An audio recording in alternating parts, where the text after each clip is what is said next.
ఈవేళ significance of the day 6వ తారీఖు డిసెంబర్ 6వ తారీఖు అంటే ఒకటి మనకి రాజ్యాంగ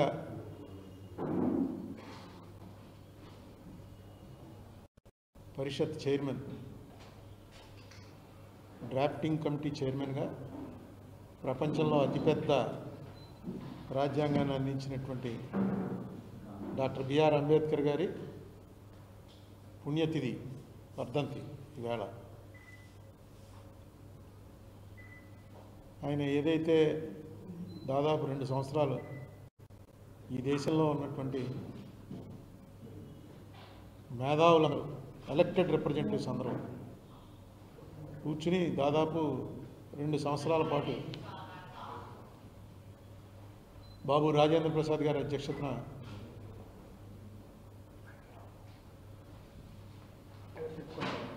జవహర్లాల్ నెహ్రూ, వల్లభాయ్ పటేల్, టంగుటూరి ప్రకాశం పంతులు, ఎన్జి రంగా, ఆ రోజుల్లో పబ్లిక్ లైఫ్లో ఉన్నటువంటి గ్రేట్ పీపుల్ అందరూ పాల్గొని ఒక రాజ్యాంగాన్ని తయారు చేశారు. ఆ రాజ్యాంగాన్ని యాక్చువల్గా అందులో వచ్చినటువంటి ప్రతి సంశయానికి కూడా సమాధానాలు చెప్పి, ఎందుకంటే అవన్నీ కూడా రికార్డ్ అయి ఉన్నాయి. ఆ భీమరావు అంబేద్కర్ గారి వర్ధంతి వేళ ఇదే రోజున భారత రాజ్యాంగానికి మొట్టమొదటిసారిగా భారతదేశంలో రాజ్యాంగాన్ని తొంగలో తొక్కిన రోజు కూడా డిసెంబర్ 6 బాబ్రీ మసీద్ విధ్వంసం.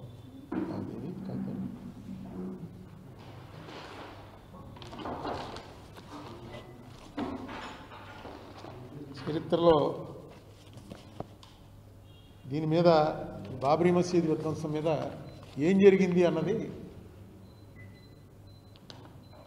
21/12/1992 అంటే సరిగ్గా విధ్వంసం అయిన 15 రోజులకి భారతీయ జనతా పార్టీ వారే ఆనాటి ప్రధాని పివి నరసింహారావు మీద అవిశ్వాస తీర్మానం పెట్టారు. ఎందుకు పెట్టారంటే అవిశ్వాస తీర్మానం, పివి నరసింహారావు ప్రభుత్వం బాబ్రీ మసీదుని కాపాడలేకపోయింది, మత కల్లోలాలకు కారణమైంది, ఈ ప్రభుత్వానికి అధికారంలో కొనసాగేటువంటి అర్హత లేదు అని ఎవరైతే బాబ్రీ మసీదుని కూలదోశారో వాళ్ళే అవిశ్వాస తీర్మానం పెట్టారు. ఈ అవిశ్వాస తీర్మానానికి పివి నరసింహారావు గారు ఇచ్చినటువంటి సమాధానం ఇది. దీన్ని నేను అనువదించి అప్పుడే శ్వేతపత్రం అని ఒక పేపర్ నడిపేవాడిని. అది ఇక్కడున్న వెటరన్స్ అందరికీ తెలుసు. ఆ శ్వేతపత్రంలో అప్పుడే వేశాను. దాని కాపీ ఈవేళ ఇది చాలా రెలవెంట్ అనే ఉద్దేశంతో దీని కాపీ కూడా మీకు అందరికీ ఇస్తాను. అలాగే వాట్సాప్లో కూడా మీకు అందరికీ మీ గ్రూప్లో పెడతాను. ఇది చదివితే ఆ రోజు ఏం జరిగిందో క్లియర్గా అర్థమైపోతుంది. ఇది ఈవేళ మనం ఎందుకు మాట్లాడుకోవాల్సి వచ్చిందంటే అసెంబ్లీలు ఉన్నాయి, పార్లమెంట్ ఉంది, రాజకీయ పార్టీలు ఉన్నాయి, ఎవరికీ పట్టింది మన రాజమండ్రిలో మనకే పట్టిందా? పోయిన సంవత్సరం 6వ తారీఖున ప్రెస్ మీట్ పెట్టాను, ఈ సంవత్సరం 6వ తారీఖున ప్రెస్ మీట్ పెడుతున్నాను. ఏంటి నీకు ఒక్కడికే ఏంటే ఈ గొడవలంతాను అంటే దానికి కూడా కారణం అంబేద్కరే. అంబేద్కర్ ఏం చెప్పాడు? No party should have unlimited power, no party should have unlimited power, and it is bad for the people to remain idle and indifferent if that stage of affairs came into being. Ambedkar speaks, volume number 3, page 390. ఏ ప్రభుత్వానికైనా unlimited power అంటే హద్దులు లేనటువంటి అధికారం లభించిన తర్వాత జనంలో మనం నిశ్శబ్దంగా ఐడిల్గా అంటే ఏ పని చేయకుండా, ఇండిఫరెంట్ అంటే పట్టించుకోకుండా ఎప్పుడైతే జనం ఉంటారో అప్పుడు దేశం పతనం ప్రారంభమవుతుంది.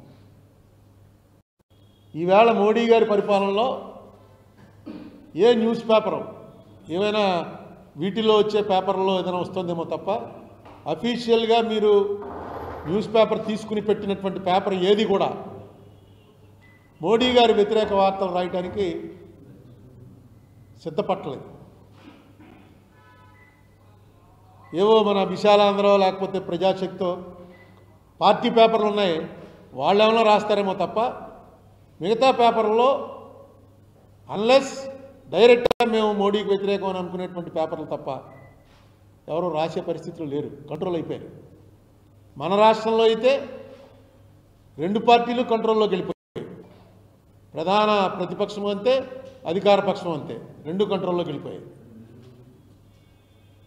దేశవ్యాప్తంగా అన్ని పార్టీలు ఎక్కడైనా ఒకళ్ళో ఇద్దరో తిరగబడుతుంటే వాళ్ళని ఏం చేస్తారో తెలియని పరిస్థితిలో ఇవాళ భారతదేశం వచ్చేసింది. మీకు ఆఖరికి ట్రంప్ లాంటి వాడు నేనే ఇండియాకి పాకిస్తాన్కి రాజీ చేశాను, ఇద్దరికి వ్యాపారం చెప్పానంటే ఏం వ్యాపారం? రాఫెల్స్ 5 రాఫెల్స్ కూల్చేసామంటే, రాఫెల్ అంటే పెద్ద సెన్సేషనల్, దానికి అసలు ఏం చేసినా కోలదని.